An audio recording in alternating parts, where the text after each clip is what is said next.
हुक्मरान इत्तेहाद ने इमरान खान का जल्द इलेक्शन कराने का मुतालबा मुस्तरद कर दिया। कानून हाथ में लेने वालों के साथ सख्ती से निमटने का फैसला। वज़ीर आज़म कानून के मुताबिक आर्मी चीफ की तकर्री का फैसला करेंगे। आसिफ जरदारी और नवाज शरीफ पर इल्ज़ामात की शदीद अल्फाज में मज़म्मत।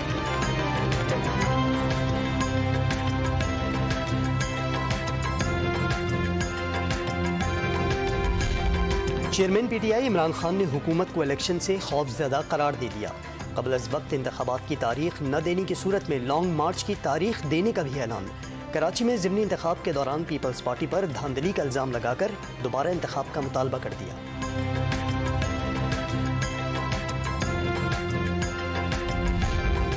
वज़ीर आज़म शहबाज शरीफ से सरबराह JUIF मौलाना फजलुर रहमान की मुलाकात। मौजूदा सियासी और ज़िमनी इलेक्शन के नताइज पर गुफ्तगू। किसी की धमकी से मरूब नहीं होंगे। दोनों रहनुमाओं का इत्तेफाक। किसी जत्थे को इस्लामाबाद चढ़ाई की इजाज़त नहीं दी जाएगी। वज़ीर आज़म का दो टोक पैगाम।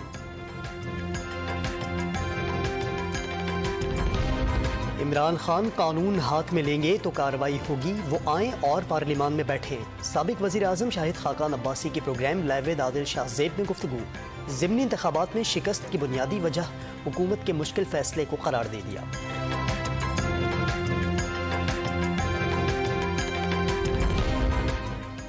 NA 237 में धांधली पर प्रिजाइडिंग ऑफिसर का बयान मौजूद है। क्या इलेक्शन कमीशन को अपने अमले पर भी एतमाद नहीं? जाली ठप्पे लगाने की वीडियो मौजूद थी। DVR कौन ले गया? साबिक गवर्नर सिंध ने अपने ट्वीट में सवालात उठा दिए। इलेक्शन कमीशन पर कार्रवाई के बजाय तमाशे करने का इल्जाम भी दाग दिया।